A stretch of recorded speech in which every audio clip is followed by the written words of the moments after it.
నమస్తే, welcome to పూరా local. నేను మీ సంపత్ కుమార్. పశ్చిమ బెంగాల్, తమిళనాడు, కేరళ, అస్సాం రాష్ట్రాలతో పాటు పుదుచ్చేరిలో జరిగిన అసెంబ్లీ ఎన్నికల ఫలితాలకు సర్వం సిద్ధమైంది. మొత్తం 824 అసెంబ్లీ స్థానాల్లో సోమవారం ఉదయం 8 గంటల నుంచి ఓట్ల లెక్కింపు ప్రారంభం కానుంది. కేంద్ర ఎన్నికల సంఘం నిబంధనల ప్రకారం తొలుత పోస్టల్ బ్యాలెట్లను, ఆ తర్వాత ఈవీఎం ఓట్లను లెక్కిస్తారు. ఉదయం 10 గంటల కల్లా తొలి ట్రెండ్లు వెలువడే అవకాశం ఉంది. సాయంత్రంలోగా పూర్తి స్పష్టత రానుంది. రిటర్నింగ్ అధికారులు అన్ని రౌండ్ల లెక్కింపు పూర్తయ్యాక ఫలితాన్ని ధృవీకరించి ప్రకటిస్తారు.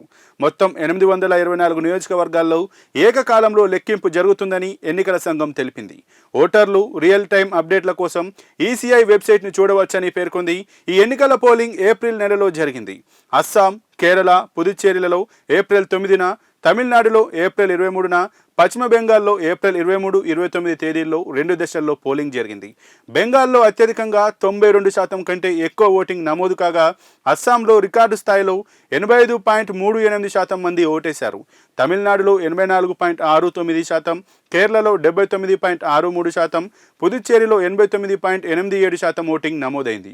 ఈ భారీ ఓటింగ్ ఏ పార్టీకి అనుకూలంగా మారుతుందనే అంశంపై దేశవ్యాప్తంగా ఆసక్తి నెలకొంది.